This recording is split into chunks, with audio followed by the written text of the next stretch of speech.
मार 4 बीघा के हित के कहानी कुल खेतवा कोड़वा द तब कोड़ते ना रहा बड़बड़ाता हो तुम मार चतवा दे ले कोनवा छोड़ दे ले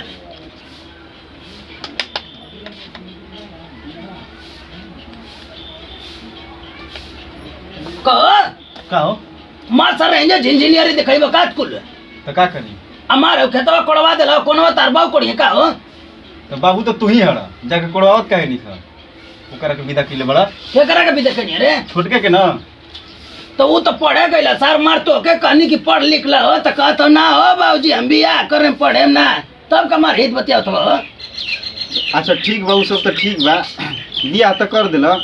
अब बाहर कब बार जाए देले बड़ा तो कहिए जात है बा कल परसों लइका जात बड़ा सन वनी संगे चल जीती जो परसों दिन 12 तरंगवा के चल जो हम जात है कृष्णवा लगले पैसा निकाल के लावत है हां ठीक बा देत है जाके 2 दिन अभी बचल है ना परसों दिन जाके जो कर दे जाके चाहते ना भाई हाला का कर लागल हो हां ले करते हम पतो ये कह रही रे देखो घर में 1 मिनट ना चल लेबे दे 1 मिनट सारे इंजीनियर भइले का बनाओ तो कुदरिया के जन कहां रख देल बड़ा अरे जो जल्दी रे जाते रहो कुदरिया मिलता कुदरिया मारो जदे नहीं धर्मेंद्र करियान चिल्लात रहे जो ठीक बा जाते और एक जन का बनावत है एक अरे ए पतो यो का बाबूजी अरे देखत ही तबीयत नहीं बुझात खराब कने हां कि छोटका लइका आ गइल हमार कुछ फालतू टेंशन से जी बाबूजी आते हो ये तो कुल लावा है ओय हाय का रे हाय कैसे बिगड़ल रे मुझे के ना के कैसे कदन की बिगड़ गइल इली पंप गात रहे हुए का हां अजन था पता है बड़ा खुश खबरी है कैसन खुश कर दे ना जानते ही और अर्जुनवा ना तोरा करके तो वो जाता परसों दिन बाहर अब चल जाई बाहर तब हमनी दोनों आदमी खूब कल जाई बाक बाबूजी हम खूब ना करी ना अरे तो रमाई का डबल सिंदूर मारो जानत ना आई रे खाए पानी करे कहत हई मार कुल ठंडा पाला के दिन आ कुल लकड़िया जोड़ल जाई कुल बैठल जाई और का बुझत रे खाए पानी के बाजू कहत हई बाक बाबूजी हम कहीं कुछ और कहत हई और तो मार घुस जल बुझा तकली वन स्टोरी में मार खाए का बनावे कहत रहनी संगवा बनाई जाई तो मार तो ठीक बात जाए आलमपुर न चकवा पैसा निकाल लाई आलमपुर का कर जाए का मार कृष्णवा इंजन निकाला था कुल ते आधार कार्ड पर तो जाए निकाल लाई तब ना वहां आलमपुर जाए आ तू बाहर जाई तो जाता हम हूं कुल निकाल के लावत है लौरिया क्या ओय हो मार कुल पुरानिया बहनिया हम का की ठीक बात जाए तुरंत आए जाता है अरे बाप रे मार या मार अरे बाप रे बाप मार ईद के कहानी की कुल मंटिया भर देंगे हो तो मटियो ना भर ले कुल उछल का के कुल गिरा देत हवे ईद देखा तई बाहर के पैसा से का होता ए भाभी का चिल्लात रहनी जरवा जान तो भाभी देवर लोग काहे को रावेले हां कि भौजाई बैठल होई आंगना में तो उठ जाई समझलू ऐसे रोज चिल्लाता है निवनी से तो का है दो खाए ए पतो यो बाबूजी आ गए बाबूजी अरे आ गए नहीं मार गए रानी कुरवंडवा लगे कुल पैसा निकाले आ इधर आता अइला पैसा गिना त कितना ओ माई रे माई अरे कुर्सिया का हो गल रे लावा खाए तनी ओय ओय का हो मार बाप है जो साले कुर्सिया और कुर्सिया का हटब होय कुर्सी का हटेला वो काहे के मारत हो गए रानी कुल पैसा निकाले हमार गिना त कुर्सिया हटा दे गुरु तक बने की कुर्सी पर हम ना बैठ सकिना बाप करे तू ही बैठब हम ना बैठब सारे बुढ़ा गड़ी त के निकाल के लेनी 5000 ओ करे जाए का अर्जुनवा के भैया के देखला जरवा भैया के अभी तो फोन से ना बतियात रहो भैया से हम फोन से बता कुछ बतियात रहन का जी अरे रोडवा पे कहत बा ना हां कि बाबूजी को बन पैसा निकाले आ निकाल के लेके अइहन तो हम जाइबे आलमपुर का कहत रे कहत रह न कि बाबूजी को बन आलमपुर पैसा निकाल के न किसान कहाँ ले वार्ड कहाँ ले हम जाइबे आलमपुर 5000 निकाल के लेनी आवे तो हित के 1 रुपया अगर दे देते नोच के के त मार के हार गइल रे का कौनल बतियाले रे केम क्या कैसे बता हमरा से कहले कि कुदारी लेके जाते नहीं खेत को ए जे तोरा मुंह के लंगे कल जात है कौन कोड़े कुल कोनवा कोने कोड़ दो तो कुल मार भइल हवे हित त का आवे दो क्या आवे दो तू सुन ले सही सही ना हाँ बाबूजी सुन लो हम झूठ कबो ना आवे बोली दे बोलो अब 1 रुपया के दे देते ना तब बुतिए ये सर काजी निकाल होता है 5000 10,000 के जय मार जितना पेंशन है कुल धीरे धीरे निकालते थे है नहीं अब 12 कब चाहिए कि ना इनका के पढ़ाई में ही ले आल पहले वो बात हमारा और हमारा स्कूल में फिक्स जमा करे 5000 रुपया लगे तो दी हो देखा है 5000 ही के देवे का 5000 ही के देवे का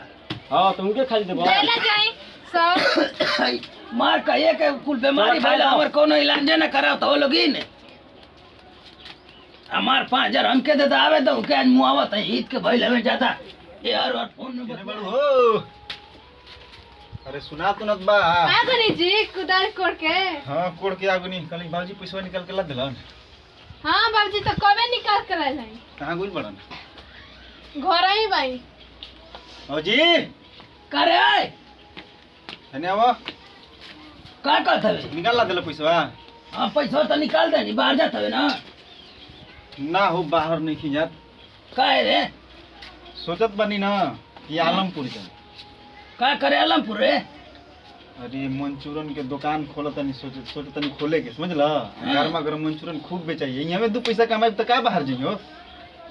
हां बाबूजी रोज रोज आलमपुर लइके से भेंट करे ना जी ने ऐसे मंचूरियन के दुकान खोलत रहा क्या कहत बोली रे ई का कहत बिया क्या कहतनी आ जौन करत हवे तो ना लौकत का करत बनी हम छोटका सुन ले का करत रहे का रे छोटा का सुन ला रे हाँ भैया सुन लो यहाँ मुझे बतिया तो बिजली में बता का लड़किया से फोन से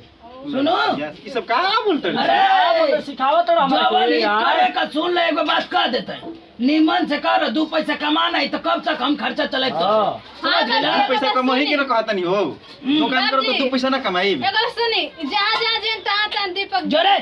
जो करे ऊपर का ये करे के जो जहां जा जेबे ता एक ले जो तो ई का करे जी हम जाते बई तो कहे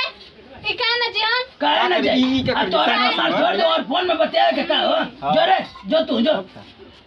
जौन लाग बताऊं पैसा अच्छा, दे ठीक दी बा। आइयो जेन संग पैसा बताओ सामान वामान खरीद ले आवा भले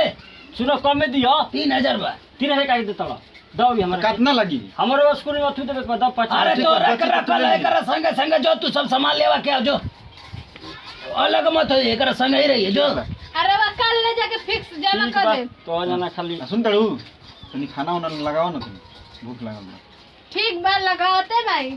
हाँ, रुक जा छोटा खा ले कने हाँ, लग के चलो कर तनी। संग जाइए रे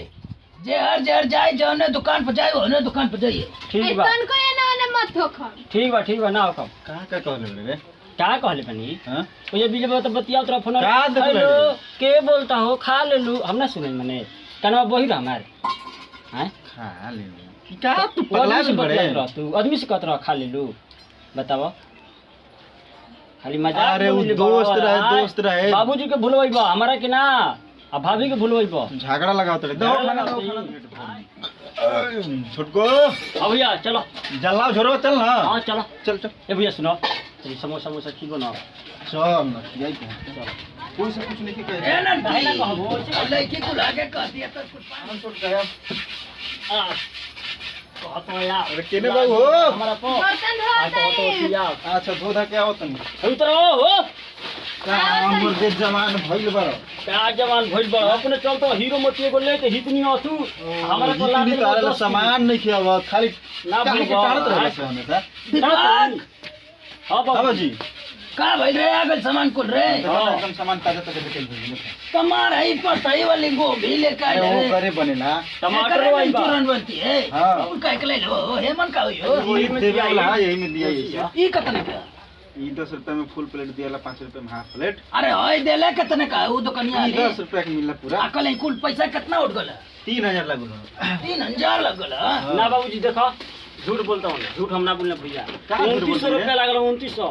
आ छोला भटूरा के खइला हां हम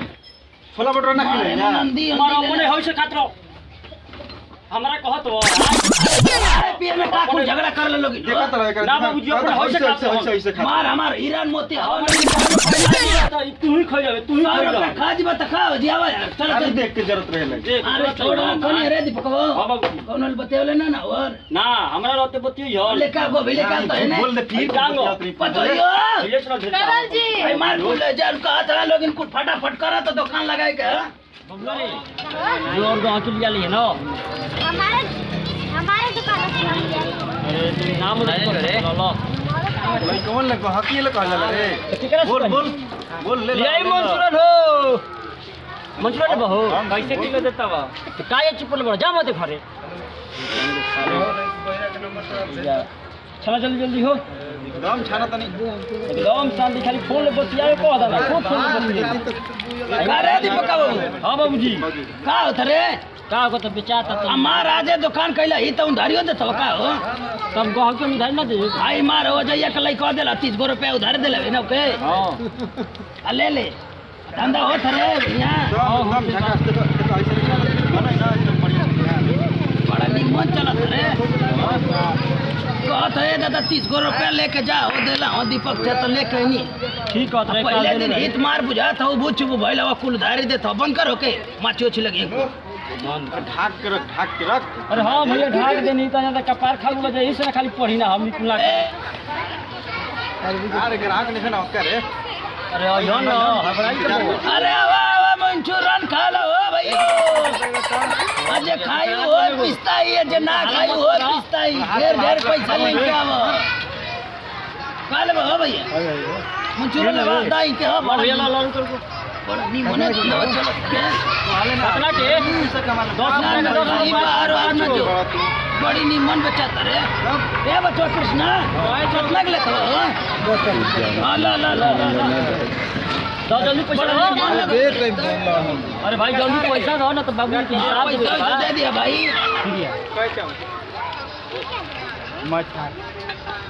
का हो ना ती निकाले बो अरे काले बो है कौन के लई की रे रोई कोई के हम खिलावना के नहीं काले बो बच्चिया भैया की तो काले अबू अरे मार बोलते ना ये रे लो भैया अब डांट के बोलबो तो पाँच बजे 200 बोल बोल काले ही पूछे के तब ए का कबो महाराज तू तो एकदम के भैया 10 का मार 5 रुपए देता बा मालूम ना 3000 दे हनी हित लोग इनके कुल लगावे का दुकान है आ तुम्हारे चारू दिन जनावत रहे अरे तो लागी जवन कहबो ना हो बतियाओ तो मतलब तारे के मान जाए के बाद तू ग्राहक पर ध्यान और दो सबका हालचाल ननकी ठीक है ये न रे बच्चो देखे मार अर्जुनवा के मार घूमत रहे दुकान लगवानी हां बढ़िया बना बहुत मस्त चलत है लेकिन बड़ी निमन चलत है आवा आवा मंचूरन खाला हो गकी वाह दादा मार को रावत हितावत जूता लगी ऐसे ही बोला वो का कोई तब हमने की जो धंधा में तवन के जी के जल जी बाबू दादा के ना पूछे करे कितना के गैसवा भराइल रे कितना के भैया जानता हूँ 210 रुपए भरवी लाने चल ठीक है 3 किलो दे लेना चलो सत्ता हम जाते हैं घर आए कुल लेकिन बंद करके हां तू चलो हम अकेले क्या होने चलो ठीक अब पैसा सुरा दे पकाओ पैसा तो ये ही ते हर हर करके मोबाइल नंबर डाली और ना ये पैसा पैसा तो ही मालिक है सुन ले ले चुरा ले तू पैसा कुल निमन से लेके आई है ना ये नो ठीक है हो कहां किया मैंने बंद करके हां ये काम करो बंद करेगा चलो तब चलो ये इंग्लिश बोलते रहे सब लो आई उठावा आधा ले चलो उठा लो चलो आयो रुक आयो पहुंचा क्या हो हमारे पिला दे बका ना जा मर दे इतना मर गबरू जवान भइल बड़ा हुतनी तरले सामान नहीं के जात